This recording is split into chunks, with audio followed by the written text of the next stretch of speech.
Welcome to Thinkin, Bros. I'm Chris. And I'm Alex. We're your favorite corner store philosophers trying to figure out life one conundrum at a time. Today we have a very special guest, so it's a pleasure to have you back.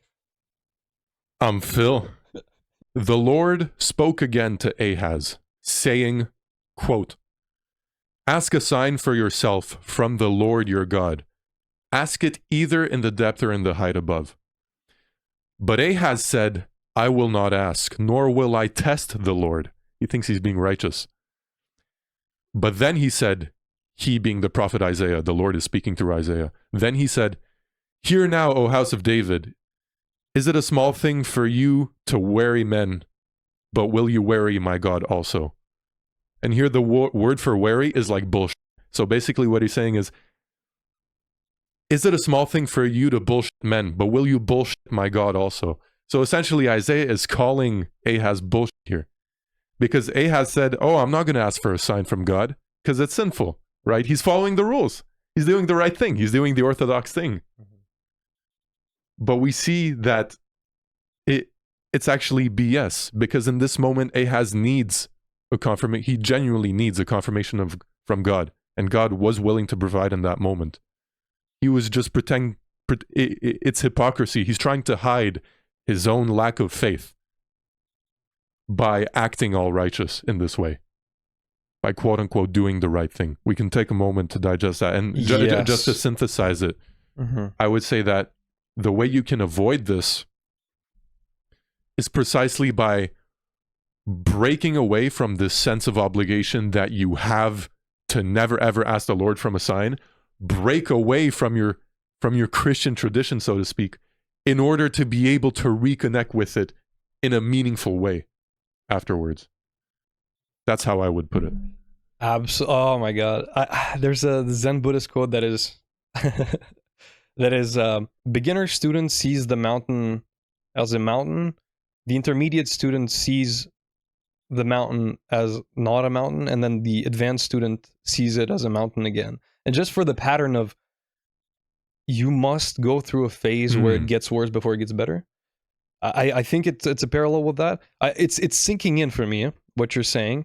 I think the interesting thing about what you said is the way you reconcile that lesson with someone who is living a life such as ours, where I guess the lesson would be, you're not ever going to be in a moment where the Lord owes you, or not owes you, but maybe open to offering you a proof of his existence. Would you see still as a phase you're allowed to go through but not remain in?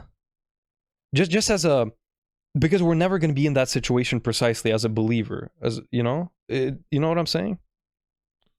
How do you see that lesson as applying to someone who is never going to be in that position? Sure. I mean, it applies. I mean, this was just one example of one sin, the sin of asking the Lord for a sign versus doing it for the right reason. And I'd say that this lesson applies to many other sins as well. For example, let's say one person who's raised Christian, let's say, I'm gonna go ahead and be bold and just give an example and hope that it is not taken the wrong way. So let's say someone is raised Christian and he follows all the rules to the letter. He doesn't spend time idly, doesn't lust after women, isn't violent, doesn't excess in alcohol, etc., etc. But let's say that, let's say he spent his whole life in nofap, but he doesn't see the importance of it. Let's say he does it out of pride, maybe.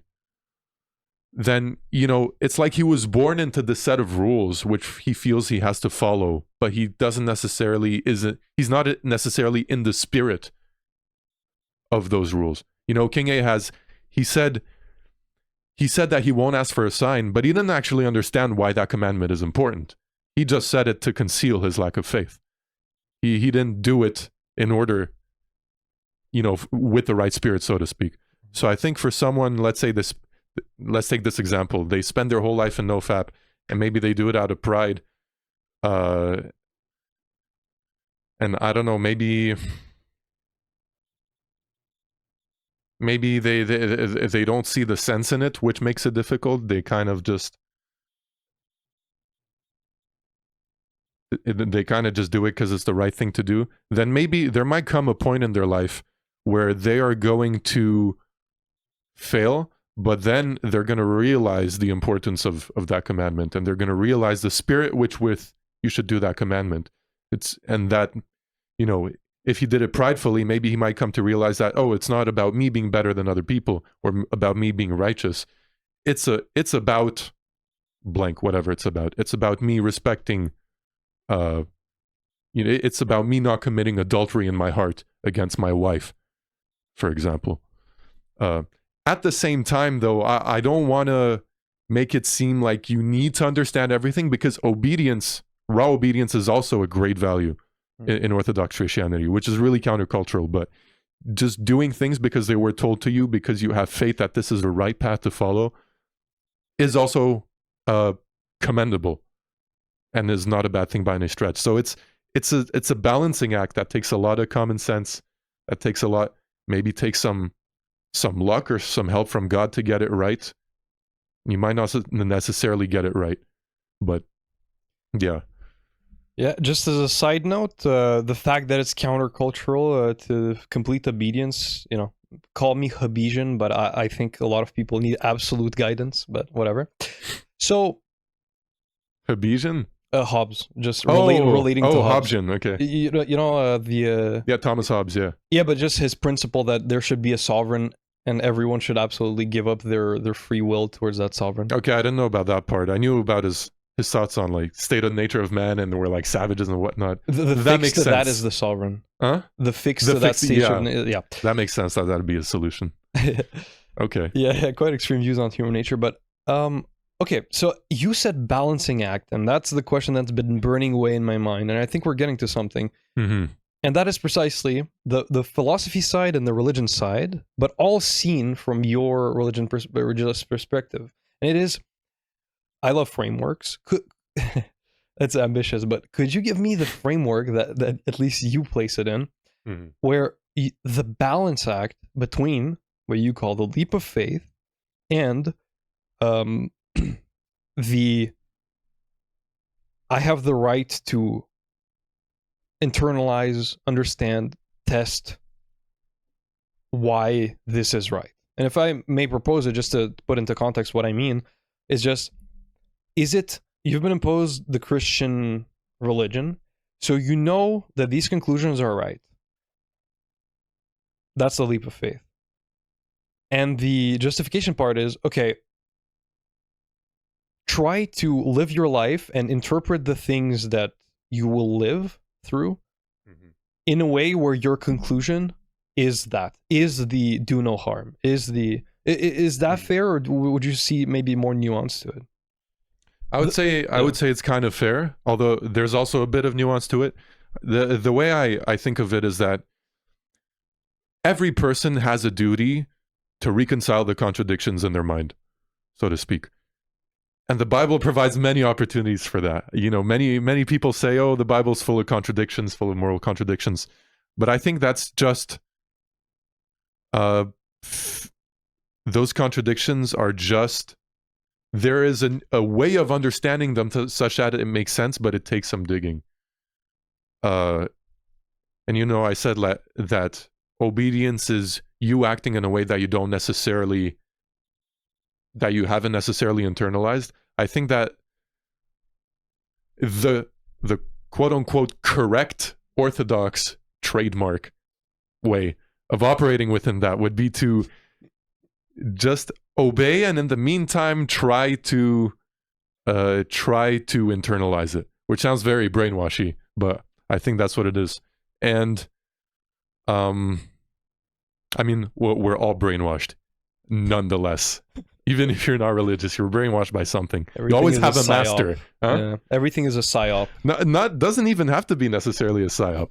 You might be brainwashed by yourself. That's a trippy one. Anyway, we can get it into another day. But where were we going with this? Yeah. So there's that aspect. You should obey and try to understand why that's a right way of being, or at least try to understand the narrative behind it. But on the other hand, if you don't do this exercise of trying to reconcile it, and if you don't think it through for yourself, then it's easy to just be straight up off about a lot of the teachings.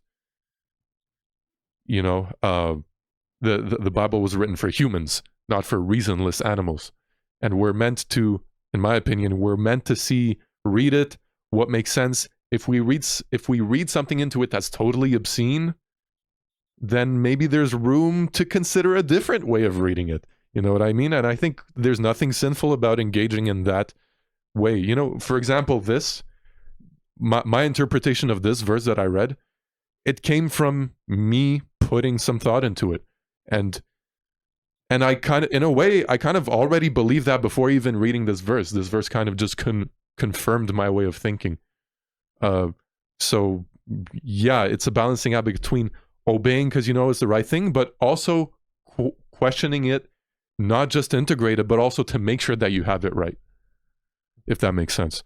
If that answers your question fully. Yeah, 100%. It's like you can mature morally and spiritually, but in the meantime, at least you'll have good guidance for how to act, and make it yours with time. Internalize it by going through life, analyzing it, blah blah blah.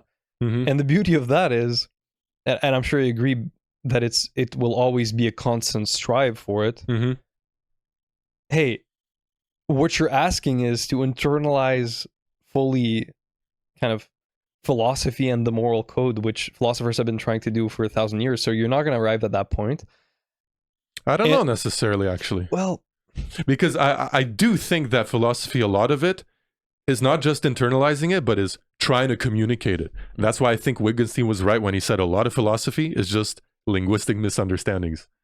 So I'm not sure about that. I think some people can get it. Like, yeah, well everyone. That's interesting, because I would say it feels very like a very religious perspective to me to never dare say like I get it and I'm also a perfect follower of God, right? That's what I kind of mean. It's like, look, here's guidance, accept it, and also figure it out. Also arrive at that same conclusion.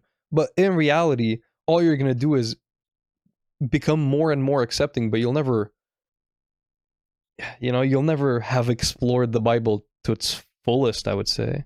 I guess. I mean, it's just we operate like that on a day-to-day basis when you think about it. When you every time you stop at a traffic light, you don't necessarily agree that the traffic light is the most efficient way to stop accidents, but you still do it. You just do it because, well, you just do it because someone thought it through and it's not you, and you trust that it's a right way of operating, and not just at traffic lights, but at think of all the laws that we respect, not out of fear of being caught.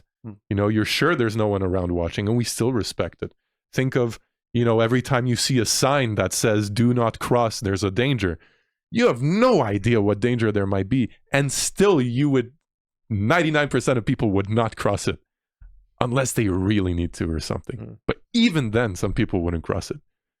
So yeah, the balancing act of the leap of faith versus internalizing and making it your own. I guess it'll be an open question. You had the a perspective on the usefulness of the actual rational usefulness of what I call useless habits of internalization in religion. I don't know. I don't know if you made that clear enough earlier, though. But in psychology, there's been a lot of research on a theory, I guess, which makes sense to me. It's cognitive dissonance theory, where if your actions don't match the beliefs you have, there's a sort of friction between them, and you do all you can to reconcile them, right? And so one way of doing it is changing your belief so that your action doesn't feel wrong anymore. And so someone that smokes, one like defense mechanism, I guess, is to tell himself, oh, my dad smoked, or my granddad smoked, and he lived to like 95 years old. So you reorder your belief, where like you ignore all the evidence against smoking, and you say, oh, he lived long years, and I haven't had any consequences so far, and so you realign it in that way. Mm-hmm. And I think what Chris was saying before is that the other way of doing it is adjusting your behavior. So you have some ideas, maybe you're not 100% faithful in that way, and you adjust your behavior to the behavior of the church. You for Muslims, you don't eat pork, you pray 5 times a day, etc., and your beliefs sort of come to align with that because of it. Mm-hmm. And what was my point then? My point was, well, what do you think about that? What do you think? That's already so much to go on, because now we actually get to go into self-brainwashing. You can smoke and you can rationalize that to yourself always. And it's not just something you do to yourself. It's something that your whole family can do. Let's say your whole family is full of fat people who eat all the time.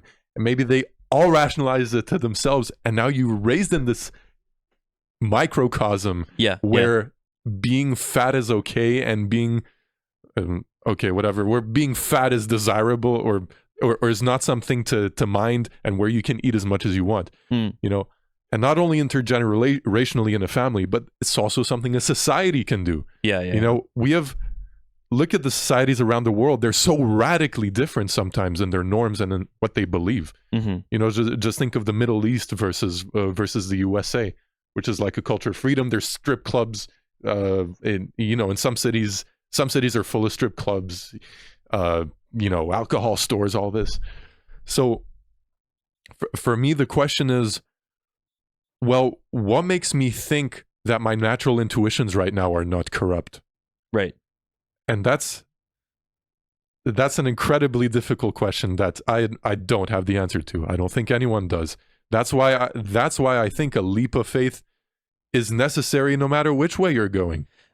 And I have something to say about this, and I think this applies to like modern society, and to my specific thoughts about Chris also, is that I think religion was around for so long, and insulted, critique it, but it built a structure of morality that was successful, and is successful, and we have Judeo-Christian beliefs at the base of our morality still. And I think for society, it's easy to sort of forget about that now, right? Religion takes so much slack from every side. It's like, oh, science disproves religion, this. It's not even in the mainstream anymore. And people sort of do the original sin of saying, oh, well, now my rational ideas about politics and philosophy and morality that I develop myself are going to be right, and sort of they lose respect for what built our society in the first place. And a lot of my disagreements with Chris are about I guess epistemic humility is like you want to like build a morality from the ground up, and I'm just skeptical that I can do that myself, or you can do that yourself. But do you have any thoughts on that? No, same. I'm also skeptical that that's possible at all. You're always accepting something at the end of the day. Can't answer every question that comes at you, as I said. Yeah, who did the 3 stages of a society thing called? The point of this episode, I think, for me is I see a godless America. Beautiful. I wish I was kidding. I see the growth of a godless America. And I think the youth of the future, however cheesy it may sound, needs guidance. Auguste Comte advanced a proposition that all societies go through 3 stages. The theological one, the metaphysical one, and the positive one. He's the founder of positivism. The theological one is where, you attribute your beliefs to God. You may, the creation. You may find it very reasonable that you would come to such a conclusion, let's say in ancient Greece, where so much of science is unknown, and there is intentionality because of the perfect order of this earth, but we don't know about atoms, we don't know blah blah blah. Then you have then you have the philosophers who are like, well, here's a more reason derived way of seeing it. And then you have science that comes through and who makes you doubt the man in the sky, right?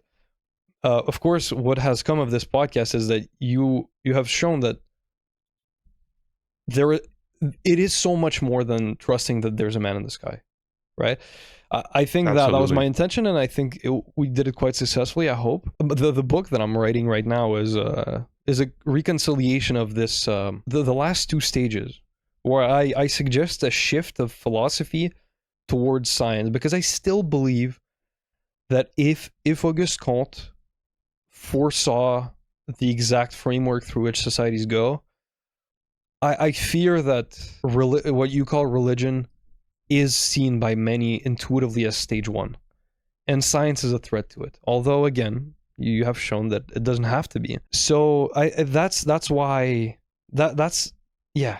All the things I have against it aren't even it's me putting my theory to the test, and I don't know, in the hopes that I can find a cure, I guess. But hey, you've shown the value, and you've shown how all of that, sequential thinking can be shifted to a horizontal plane, and being like, hey guys, we all just want peace and harmony.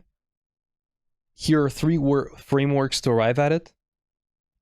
Science, religion, metaphysics, or philosophy. Follow your heart, but you must have that framework, otherwise it's chaos. I don't know. It's more of a question than a conclusion at the end. I think for me the question is, and still is, even for me, is, I'm going to bring a verse into this if you don't mind.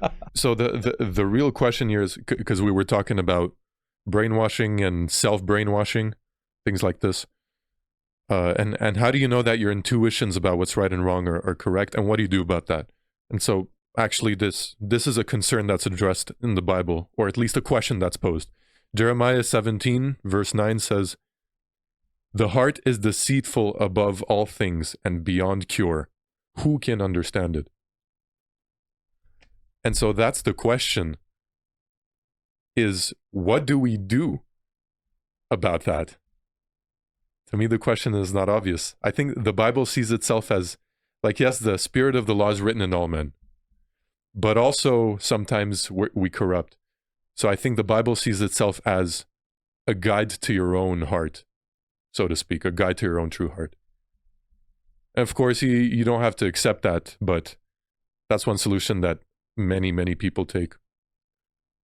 And it's very much an open question. The viewers at home, what should we do about the fact that we are desperately and incurably corrupt in our hearts? Maybe. Right. How can we know whether we are?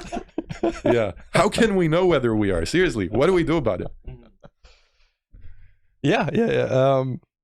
There's no end-all be-all solution in my mind. Yeah, well, Sure, I'm sure if there were, it'd be written somewhere, and we'd probably come to accept it because of its wisdom. But hey, everyone's split on that. Okay, well, here's a beautiful story that I find reconciles religion and philosophy in my mind. And it's from The Republic. It's actually the last pages of The Republic by Plato. La République.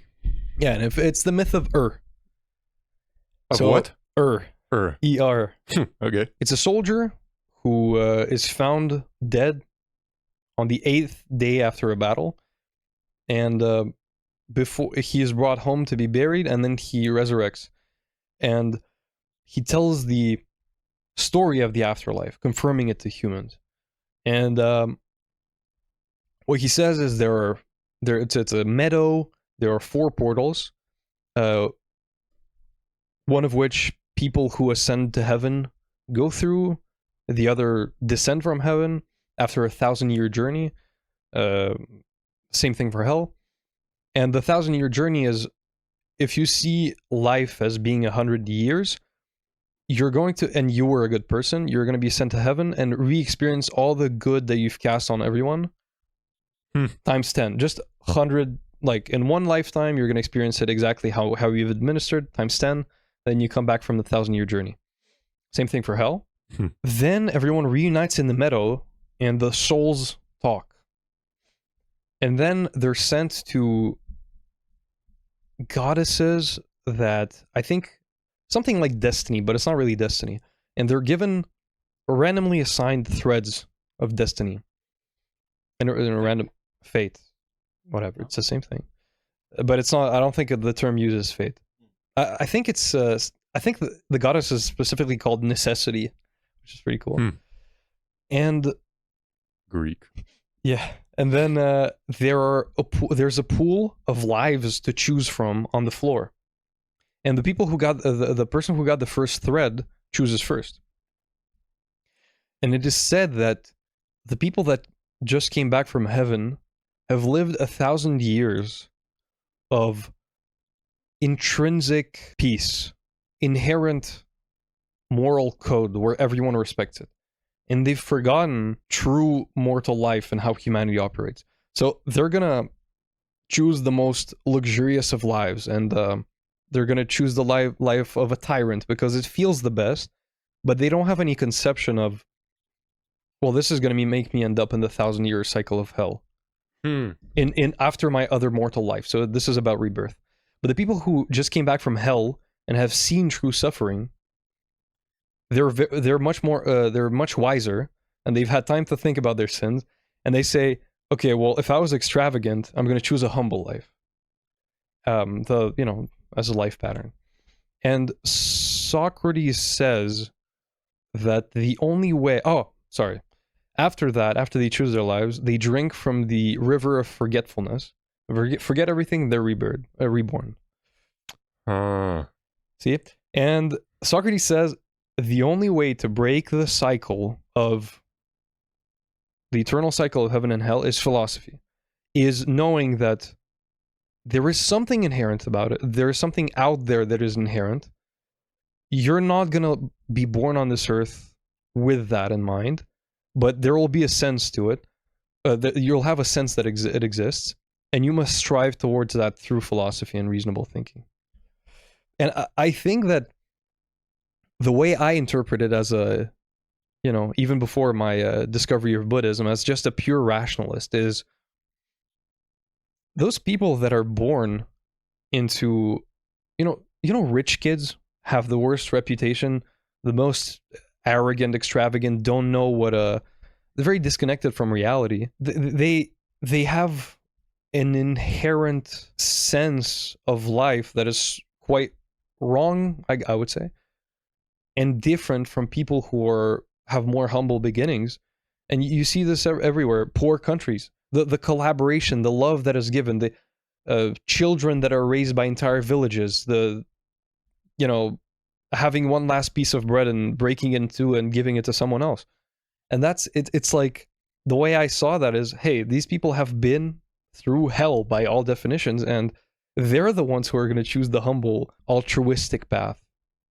And the order of the threads is kind of just the thing that you've been thrown into, right? The life that you're born into, and everyone can complain about that, but it's just what you were given.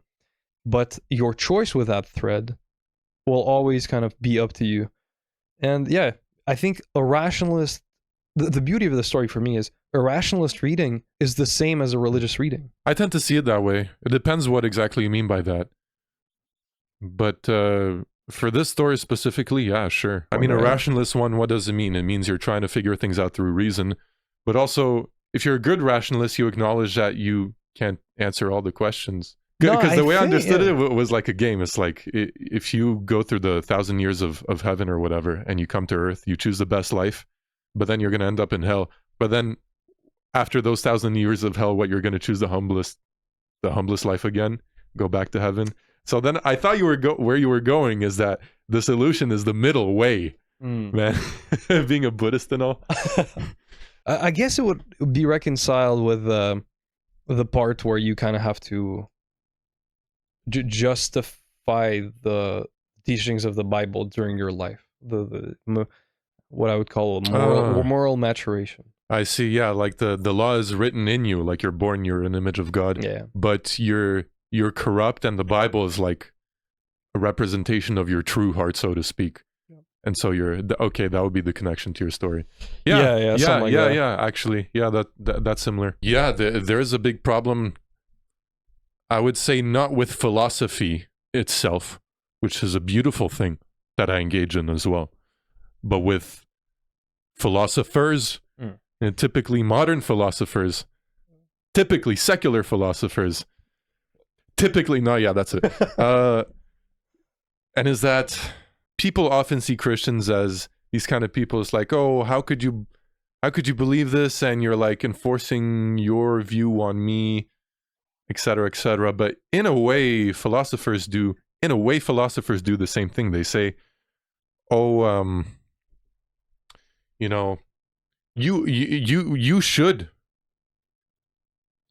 question your beliefs. You know, you should question your beliefs. And I think that's a point that many Christians don't know how to question wisely. They don't go in there and say, okay, why should I question my beliefs? Typically, you know, often the answer to that Christians might bring up is something like, well, because the Bible is the word of God, because we have proof of the resurrection, because this, that. But I think my answer is the real answer. I think the real answer is, yeah, I mean, I'm taking the Bible for granted, so to speak. I'm accepting it, but what are you accepting that you're not seeing? That's the real question here. And are you going to be in control of what you accept? Or are you going to let random chance dictate what you accept, so to speak? You know, we're not always aware of what we accept. So, are you going to choose your master, or are you going to let your natural inclinations, etc., choose for you? I don't know. It's a tough question. It comes back to the question, what do you do knowing that your intuitions are corrupt? It's the question, kind of. Think about it, bros. I think that's partly what I was getting at before of, you know, modern society and people so comfortable in the West, at least, you know, living relatively comfortable lives with, you know, mostly functioning societies and very fair and equal everything. You know, it could be said because religion brought that, because religious principles structured society in that way. And now, I don't know what philosophy we in our discussion about the meaning of life. You know, your proposed purpose was public profit. Public profit? Yeah, public profit. And oh, the alliteration. Yeah, the title of the episode was proposed purpose public profit. Universal utility. Yeah, exactly. And you know, got you. In introduction to philosophy, you go through all the like attempts of people to define a morality that works, as like utilitarianism or Kant's deontology. Thank you, deontology, and all the counterexamples of that, of like making an absolute system based just off rationality and trying to do everything without assuming anything, or assuming, you know, some limited number of things. Most of them fail, and yeah, I think there has to be some assumption at the base of everything. And oh yeah, the reason I brought up proposed purpose public profit is that you know, we got to the root of it, and I said, okay, that makes sense to me. You know, our purpose may be public profit and the development of society and the well-being of everyone, but why? You go back to why? Ooh. And eventually, like, you have to at least, and I think that's the assumption of religion, correct me if I'm wrong, or Christianity, is that there's inherent value in the individual, right? They're like the humans. That's a good question. The way I approach that, like, what matters ultimately, you know, proposed public profit. Well, what is it? Proposed purpose public profit. Proposed purpose public profit. Okay, so you might say, yeah, that's what matters ultimately, and I tend to agree. But then the way I think about it is, what are you forced to care about? You know, what leaves no room for nihilism? What leaves no room for indifference? And I think, and you can quote me on this, I think that unless probably someone else said it, and I don't remember who it is, but I think that nobody can be a nihilist when they are in excruciating suffering. I think that's it. I think that's what attracts me about that. That's why Buddhism helps me understand Christianity in a way, because the first noble truth is life is suffering. And then the other noble truths are like, okay, so what is the path out of that suffering? Why does Buddhism appeal to that? Well, it's because that's the one thing that people are forced to care about in a way. I really like that of like pain as the ultimate counter argument to nihilism.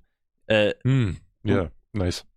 Because there's nothing that rings more true than like I want to live. When you're like on the edge of death for something, is like I want to live.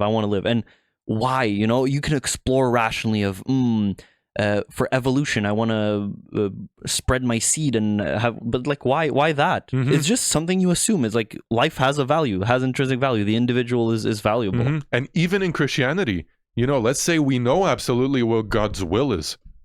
What's stopping someone from saying, so what? Yeah, okay, God's will is this. So what? Yeah. Well, why should I do that? It's not like that. You know, Christianity doesn't alienate the meaning of life from you like that. It's intrinsically tied with heaven and hell. That's why it's termed in terms of heaven and hell in the first place. That's why we hate. That's why we want to transcend the state that we're in of ancestral sin. You know, this is the first question is, how do I get out of this? And then the answer is, well, God's will, doing God's will in the final analysis is what you want to do, even though you might not realize it because of your corruption, ignorance, etc., etc. And then when that solution is presented to you, then you can trust it or not. Then it's more a question. Then it's a different question, I'd say. It's more what we've been discussing so far. But ultimately, it is about, what do you really want at the end of the day? You know how Descartes tried to regress to the very basis of what can be certain? Mm-hmm. I think, therefore I am. Yeah. Well, if you were to, entertain this thought, okay? In our meaning of life episode, we called phase 1 the realization that, like, actually, really, the difference between you existing right now and you not existing is, infinitesimal. That's the thing. Like very small? Yeah. Infinitesimal. In the sense that, yeah, man. Yeah, if you want to go and die of hunger somewhere in a cave somewhere, I'm pretty sure the universe is just gonna absorb you into organic matter and feed some mushrooms or some stuff. Oh, right. Like in the grand scheme of things, your existence doesn't make a big difference. Yeah. Okay. The Camus absurdity phase of the existential crisis any philosophically inclined teenager has gone through, for sure, where is life meaningless? Mm-hmm. That's phase 1. We're a speck of dust in the galaxy. Exactly, that thing. Yeah. We're an ant on a burning rock thing. Yeah. So, okay, once you're past that, can something be certain? And in my eyes, you said what the certainty could be. I think I was thinking too much to absorb it. So let me just say my thing, and maybe you'll contrast it with yours. My thing is kind of with Descartes' thinking, but way more pretentious. Is, okay, if you are going to choose to live, if you are going to say, well, I can't be a nihilist and also be alive, because why wouldn't I just, go to the other realm where everything is the same and nothing also makes sense, but I'm just dead? It's easier that way, right? At least I don't have obligations. But okay, you've chosen to live. You've chosen to accept that really there is no meaning of life. But now you got to live a life. So what is going to be the meaning of that life, right? You're confronted with that. Well, one thing that is inevitable today is other people, right? The interaction with other people, because it's becoming less and less realistic to go on a farm, grow radishes, and be completely self-contained as a system. It's almost impossible. Mm-hmm. So just as rational beings, what is certain? The need for collaboration with others. Okay, is there a code that can, well, again, my philosophy is going to be, in my book, spoiler alert, Sure. is going to be moral ethics is just what is best for that system of collaborations. Whatever whatever optimizes the collaboration that is so certain in our day, that's the best thing. Whatever optimizes like its stability, its functionality of a group. Or my thing is, it's a little bit, if you want to put it in a very rough way, it's consequentialism, but not with okay, consequentialism being the belief system that, not for you but for the camera, a belief system that only weighs a fundamental principle as all the good and all the evil. For example, pleasure and pain in hedonism would be maximization of pleasure is all that matters, minimization of pain. My thing is consequentialism, but with societal advancement. Okay? Now, if you want to, there's certainly a big discussion of, okay, does that mean harmony, or can a war be justified in the sense that, well, if that land is better ruled by this other ruler, perhaps the war would be justified just for the long-term advancement of humanity. That's a big thing, but whatever. So that's my fundamental principle. My fundamental principle is I must collaborate with these people because what matters is humanity. Not my, American dream, not anything like that. Advancement of humanity. And that's what the proposed purpose, public profit means. And so benefiting humanity and the proliferation of society, or of the well-being of, or the functioning of society, let's say. You would say that is the meaning of your life? Why though? Well, that's the Why thing, right? though? Okay. Well, okay. Okay. Let me tell you what I'm thinking, because automatically when you said that, I thought, okay, he wants this, but ultimately he wants it because the outcome of that is more preferable than others. It's an outcome where you don't have to starve, you don't have to, suffer needlessly. Like, I think there's something positive about that which goes beyond just the group itself intrinsically. Maybe, like, the way I would think of it is that you want to benefit the group, or you want to operate according to a system where you act in a way that's beneficial to the group because you want a better outcome at the end of the day for yourself and for everyone. Maybe. Yeah, I mean, okay, look, see me as a kind of a Buddhist scientist. Okay. With the lab coat and the orange robe. Let's, like, give me the benefit of not having to answer anything before the Big Bang. Okay. Let's say it happened. Yeah. Blah blah. Expansion. Blah blah blah. Very good. Upon, like, insanely by chance, something collides with something. We explode. Blah blah. Insanely by chance, the first biological cell is created. We evolve. Boom. What must I do? Okay. Well, okay. Except for the fact that in the larger sense, and in the primitive, and in the morally childish, if I may say, sense that we are ants on a burning rock. Now, if you choose to live, how? Okay. And I think the instinct that happiness is the meaning of life is a very good instinct, but not because of happiness, and our episode on happiness argues for this, but because happiness is never attained through chasing happiness alone. It's always attained through purpose, right? Facts. Yeah. The butterfly isn't attained by chasing it, but by doing something else, so to speak, tending your own garden. Yeah. That's a Buddhist parable.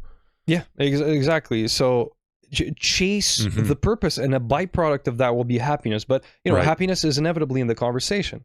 So what I think is, so pretentious to call myself, but a Buddhist rationalist as I am, is... Sure.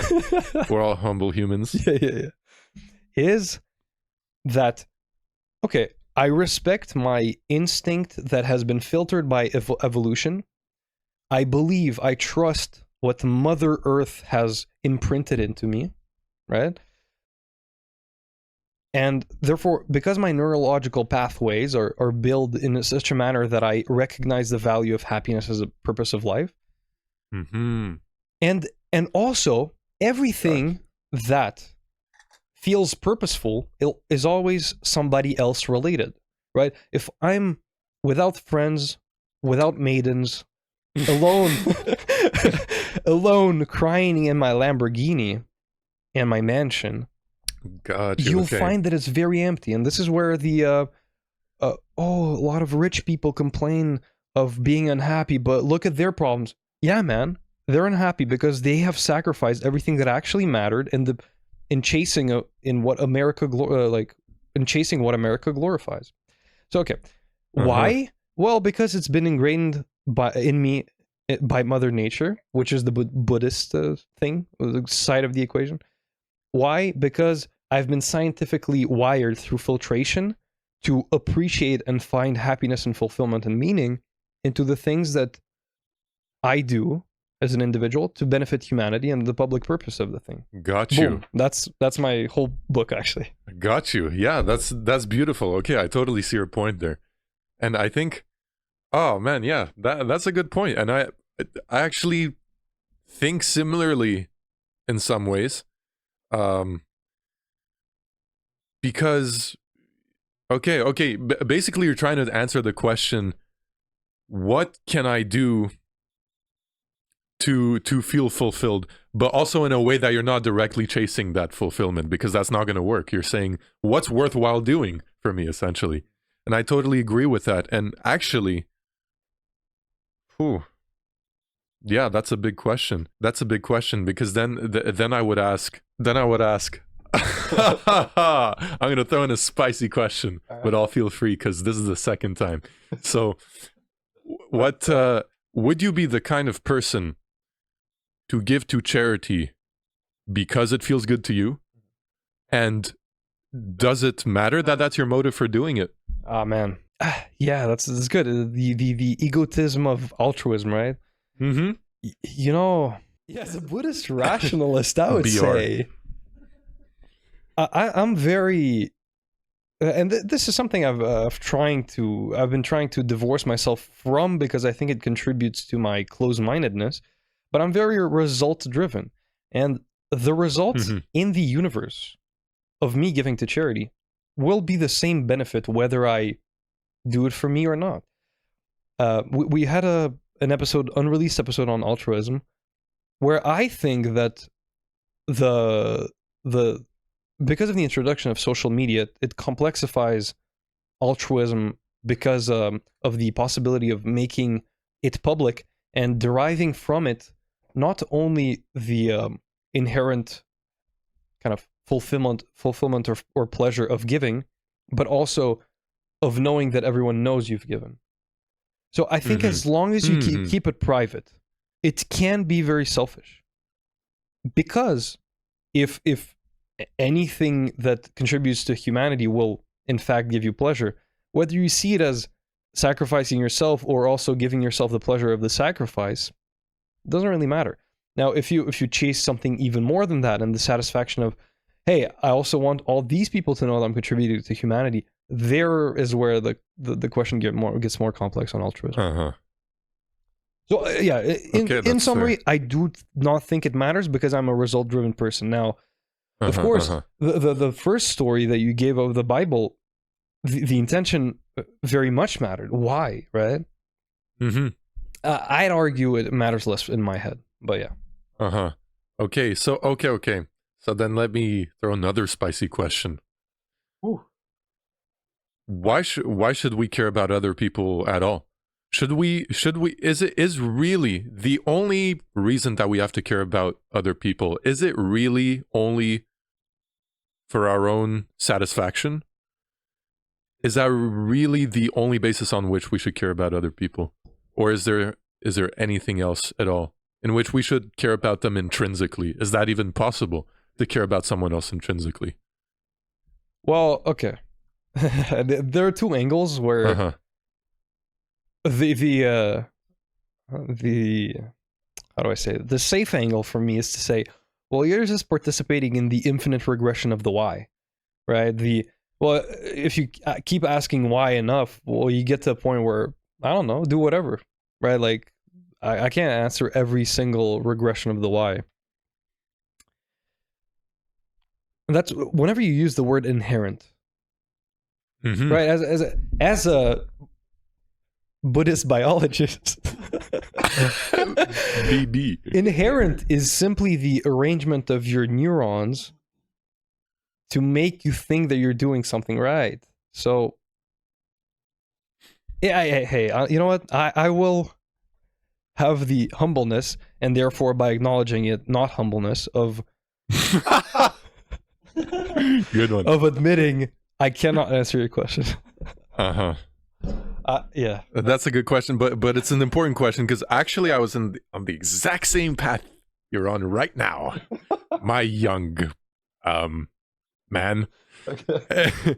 But that's the question that really got me is, well, that implies that I really only care about other people because it's meaningful to me. And on one level I can say maybe that's the right answer. Maybe there's nothing wrong with that. But somewhere deep inside me that felt wrong, and that felt so wrong that I could not go forward without resolving it. Maybe you don't feel that way. Maybe most people don't feel that way. Maybe I'm mentally ill, but that has shaped my path a lot. Asking myself that question, why do we care? Because, and that's partly what attracts me about the figure of the person Jesus Christ, who, like, my question to you would also be, how far would you go in your quest to help humanity or to help society? Because that's what I love about Jesus Christ, is that he gave everything. In a sense, he passed the ultimate test of love. You know, when you want to test if someone loves you, you don't see how they act with you on a good day, or, you know, when it's easy to love you, or when you're being pleasant. A real test of love is what does that person do even when it's difficult for them to love me. And that's what makes Jesus Christ so special, is that he was submitted to all the ultimate tests. I'm talking betrayal, the worst physical suffering, while being watched by his mother for no crime that he did, and the people persecuting him kind of knowing that he didn't do anything, by his own disciples, like all the worst possible test that you could design. And he passed it. And that's why Jesus Christ is love. And so that's what bothers me, because, like, not from a rational, but just emotionally, I want people to love me, but then if I'm aware that I cannot give that same love back because I only care about others insofar as I care about my own well-being, and therefore if a better opportunity for my well-being, for fulfilling my well-being arises, then I'd happily, you know, maybe not happily, but I would give my servitude up for other people. If I know that I would do that, then it's like I'm not capable of love, and I'm not capable, and I don't see how it's possible to love, which is nonetheless something that I felt as if it should exist. And that bothered me for a long time. And so that's what I wrestled with. I mean, I guess I also have the intuition that there is such a thing as true altruism in humans. And I think the unsophisticated, or not unsophisticated, but the initial response is like, definitely not unsophisticated, sorry. Because, Chris, in your theory, I think one of the things that builds into public profit is that, oh, I'm doing this nice thing for this other person, you know, sort of with the expectation that they will do the same, or because collaboration is the best way for us forward. But I think the Jesus Christ example, and even before you said that, I was thinking of this. One way of justifying true altruism is that if there's someone I love, yeah, I might be on my last, you know, penny, I would give it to them and be happy about it. Mhm. But then, the skeptic, I guess, could persist and say, you get a good feeling out of it. Yeah. You're selfish. But I think at that point it doesn't matter, right? It's like it's truly not for your physical or I guess it's for your mental benefit, but it feels like pure altruism. It's deep. You can feel for yourself that way too, when you're doing, and you obviously care about yourself intrinsically, but when you do something good for your own future, you feel good about it on the present too. A skeptic could also say, oh, you're only doing it because you feel good from expecting that that's going to be good for you, But maybe nonetheless, the message is that deep, is even when you care for yourself, should you do it because it feels good that you'll expect it to be good, or should you just, and even for yourself, is it the good feeling that you get from helping yourself, or is it actually helping your future self? There might be the distinction, and that might be the bridge to cross from selfish love, quote unquote, to true love. That might be a radical message. That might actually be what Jesus Christ is. I don't know.